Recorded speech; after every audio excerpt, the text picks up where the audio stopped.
On the opposite end of the video call, my younger sister appeared, adorned in a dazzling outfit, flashing a wide grin. "Oh, sis, congrats on your wedding. What are you up to over there?" "Me? I'm just changing my dress," she remarked as she displayed her entire ensemble on the screen. To my surprise, she was wearing the exact same colored dress I had chosen.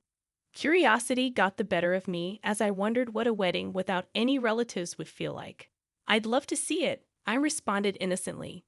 However, my sister, subtly trying to one-up me, exclaimed upon seeing the screen, "What on earth is happening over there at your venue?" My name is Nancy, a 30-year-old office worker, about to marry my boyfriend Paul, who is a year older.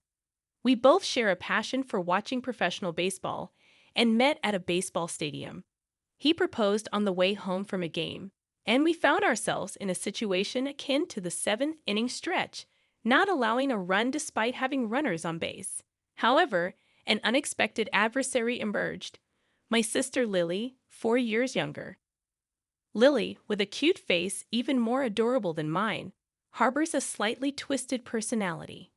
She has been imitating me since childhood, copying everything from school activities to clothing and hairstyles. Despite complaining to our parents, they always sided with Lily.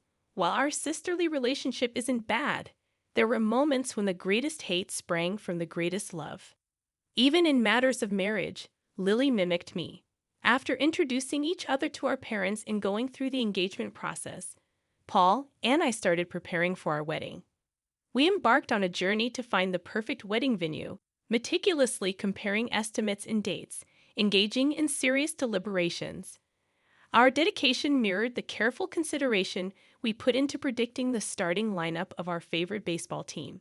After exhaustive effort, we discovered a venue where we could hold a ceremony on the anniversary of the day we started dating. Destiny seemed to guide us. "Let's have the ceremony here," we decided. A few days later, a call from Lily surprised me. "Oh, sis, I decided to get married too." I genuinely congratulated her, and Lily laughed happily, explaining, "I thought, since you're getting married, I should too." I pushed him to propose to me. I was taken aback, questioning the reason behind her decision. "Getting married just because I am? Is that really okay?" I asked. Lily casually revealed, "Guess what? I accidentally set my wedding date to be the same as yours. Turns out the day you guys picked is considered lucky or something, right?" We thought we might as well go with the flow. Despite the coincidence, we had chosen our anniversary for sentimental reasons. "Lucky day indeed," I replied, trying to accept the situation.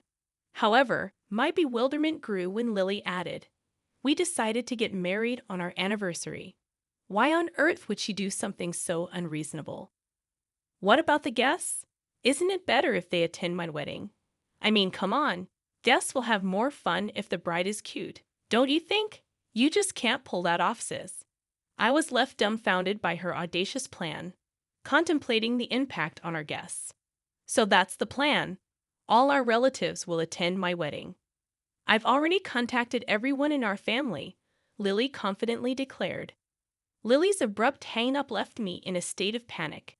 She had already contacted everyone, and the swift action felt like a runner being forced out at home plate due to a fly ball in foul territory. If I contacted our relatives now, I feared they would view me as the unreasonable one and sympathize with Lily's situation. What a disaster. Until now, Lily's antics had been only slightly annoying, but now she had directly challenged me. Faced with such a formidable adversary, we had two options: either change our wedding date or proceed as planned, a change-up or a straight play. Apologizing to Paul for Lily's inconsiderate actions, I sobbed. When we discussed it with our parents, they expressed the hope that we could resolve the issue ourselves, subtly implying that they expected me to be the one to give in. Frustration and sadness overwhelmed me. I felt fed up with my sister and parents seemingly happy about jeopardizing their eldest daughter's wedding. My husband genuinely listened to my concerns but pointed out, "Your sister is the kind of person who mimics everything, right? If we move our wedding date, won't she just do the same and end up overlapping with us?" Convinced by his reasoning, I agreed that adjusting our schedule, only for it to be crushed again, would turn our wedding memory into a single word: disastrous. I refused to let that happen. If it's going to end up like that, there's no point in moving the date. We should value our anniversary and proceed with the ceremony as planned, he suggested. The realization hit me that none of our family or relatives might attend. Worried about inconveniencing them, I fretted, let's think about that. With our heads together, my husband and I decided to keep our wedding date. Our parents were terrified at the thought of their two daughters having weddings on the same day, causing a scramble for attendees. Think again. It will inconvenience our relatives. At least push it back by 6 months. You don't say the same thing to her, they advised. She was the one who selfishly decided this, and it seemed like everyone thought that if I backed down, everything would resolve itself. I refused to comply with their expectations any longer. This was my once-in-a-lifetime wedding. When I shouted my feelings out loud, my parents were flustered, but soon they confronted me with stern faces, insisting on an apology. Your dad and mom didn't mean anything like that. It's rude to talk to your parents like that, they scolded. If I were the judge, parents like these would be ejected. That was it. I no longer saw them as my parents. Goodbye. I am no longer your daughter. And so, I had a fallout with my parents. Surprisingly, I didn't feel sad. Instead, I felt relieved. It was their choice. After falling out with our parents, my sister contacted me immediately. Sis, what did you say to mom and dad? Both of them look really scared, and the atmosphere at home is so tense. I calmly informed her that I told them I'm not changing the date for the wedding. What? My sister gasped. But all our relatives are going to come to my wedding, right? Including dad and mom. Are you okay with that? I replied, I'm fine. Do as you please. I've cut ties with my parents, so I don't care about the relatives either. Wow, really? Then let's both have fabulous weddings, my sister suggested, seemingly unfazed. I admired her audacity. She was the type to pretend she's hurt even if she wasn't hit by a dead ball. The only reason we've been getting along as sisters so far was because I've been putting up with her, silently enduring to keep our family together. Perhaps this fueled my sister's audacity. By the way, sis, what kind of invitations did you choose? What pattern? What color? Are the addresses handwritten or printed? She inquired. I haven't decided yet, I replied. Well, make up your mind. You've got great taste. I want to use yours as a reference. The word reference made it clear. She was planning to copy me, as my husband predicted. If I were to change my wedding plans, she would follow and mimic me. Once I became aware of how much I had been enduring, my sister's copycat behavior began to feel like tremendous stress. But wait, this might be an opportunity to stop unnecessary endurance, a chance to give a piece of my mind to my annoying sister and my insensitive parents. I pondered a few options, and then it struck me, oh wait, I'll send you some pictures. I decided to be unexpectedly kind to my sister. My sister, oblivious to my intentions, rejoiced with perverse delight. Wow, I'm so happy. I knew I could count on you, sis, she exclaimed.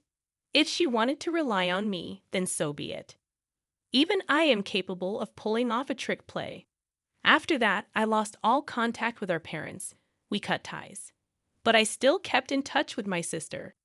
As expected, she chose the same invitation I did and politely sent one to me as well. Then she started fishing for information about my wedding. As the wedding approaches, our frequency of contact has increased. What color is the dress? What kind of fresh flowers? What is the ratio of men to women on the venue staff? I grew increasingly irritated by my sister, who asked me about everything. Then she sent me a text that read, I've chosen this dress. It looks good on me, doesn't it? With a picture of herself wearing the exact same dress I had chosen. If she wanted to mimic me that much, then let her. Finally, I made a phone call to my sister for the first time since the day she informed me of her wedding date. Hello, so I changed the menu for the wedding bit. She was surprised, asking why. I upgraded the meat dish, asked for a better drink course, and added one more appetizer. She responded with a puzzled "oh, huh? What does it look like? Do you have a picture?" I replied, "Sure, but what will you do after you see it?" She requested to see it, and I told her, "I'll use it as a reference." By reference, she meant to use it as a model, doing the same thing. I sent her the picture, but not without a cautionary note. Make sure you discuss it well with your husband. Changing the menu can significantly affect the wedding expenses. You said you couldn't afford any more expenses last time. I know that. But if you guys can do it, then of course, we can do it too. That's what you think. It would be nice if you could. My sister urged me to send the pictures immediately and hung up. I let out a huge sigh. Watching me, my worried husband said, "Why don't you stop contacting your sister? It's stressful, isn't it?" Yes, it's stressful, but I can't stop now. I've decided to teach her a lesson. If I back down now, I'll end up going down the same path as before. I can't stand that. It's okay. I won't stop. This is a battle between sisters who share the same blood. I'm going to win this fight. This is the WBC for my sister and me. Not the World Baseball Classic, but the Women's Bridal Classic, you knucklehead. On the day of our weddings, my husband and I were both nervous. There was stress about being in the spotlight on one of the most important days of our lives, and we worried if everything would go as planned. However, once the ceremony began, all the nervousness vanished. Everyone we invited watched us with warm eyes, and I was so happy that I burst into tears.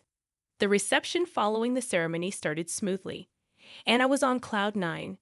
Even during the reception, I kept my smartphone close by for taking photos with the attendees. Then my phone rang, thinking it might be bad timing, but when I checked the screen, the call was from my sister. I hesitated for a moment, but then moved to a corner of the venue to answer the call. On the other end of the video call, my sister dressed in a gorgeous outfit was grinning. "Oh, sister, congratulations on your wedding. What are you doing there?" "I'm in the middle of changing my outfit," she said, showing her entire outfit on the screen, the exact same dress I chose.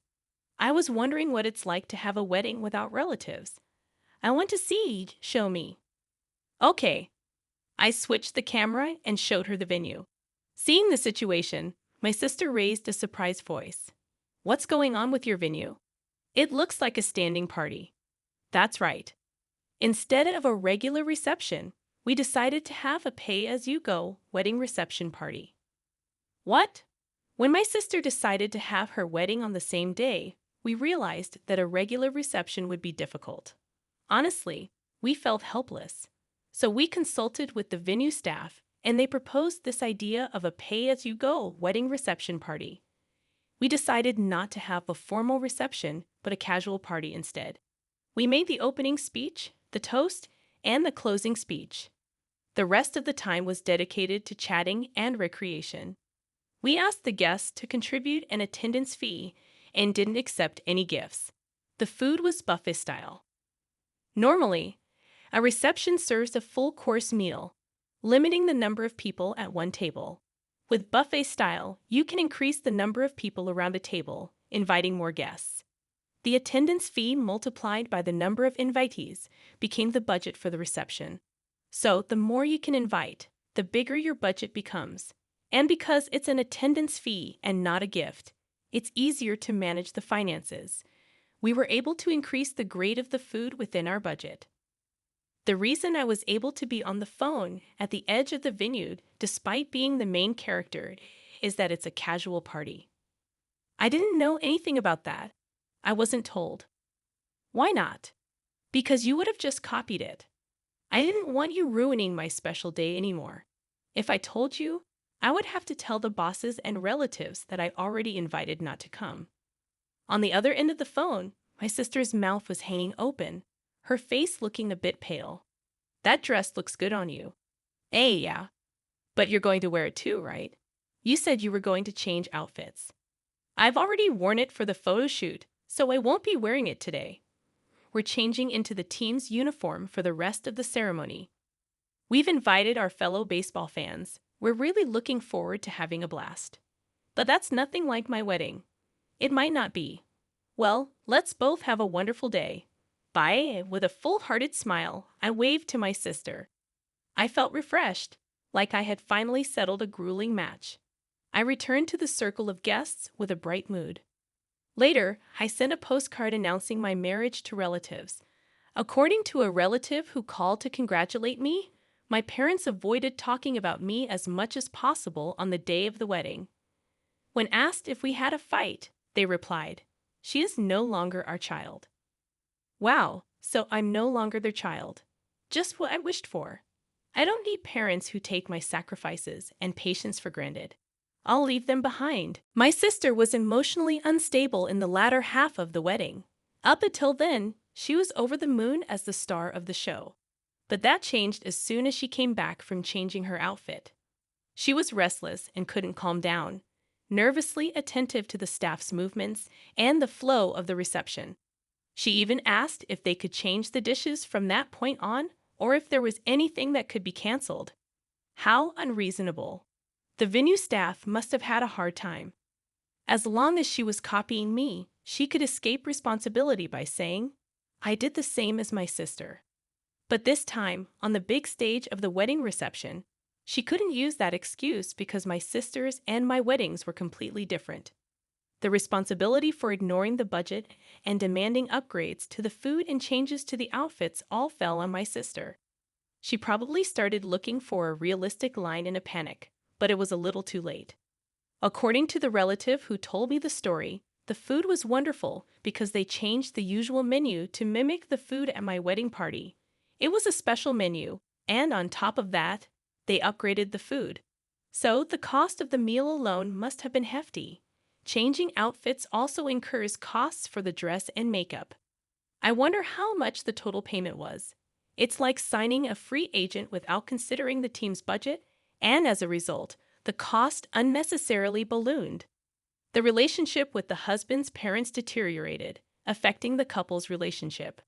Their marriage started with the relief pitcher getting burned and giving up a lot of runs, so it's no wonder it didn't go well. They apparently separated soon after they returned from their honeymoon, but my sister, it seems, can't even return to the family home she should have been able to rely on. In our parents' home from which the crucial element, me, had been removed, the relationship between my parents and my sister seems to have become rapidly unstable.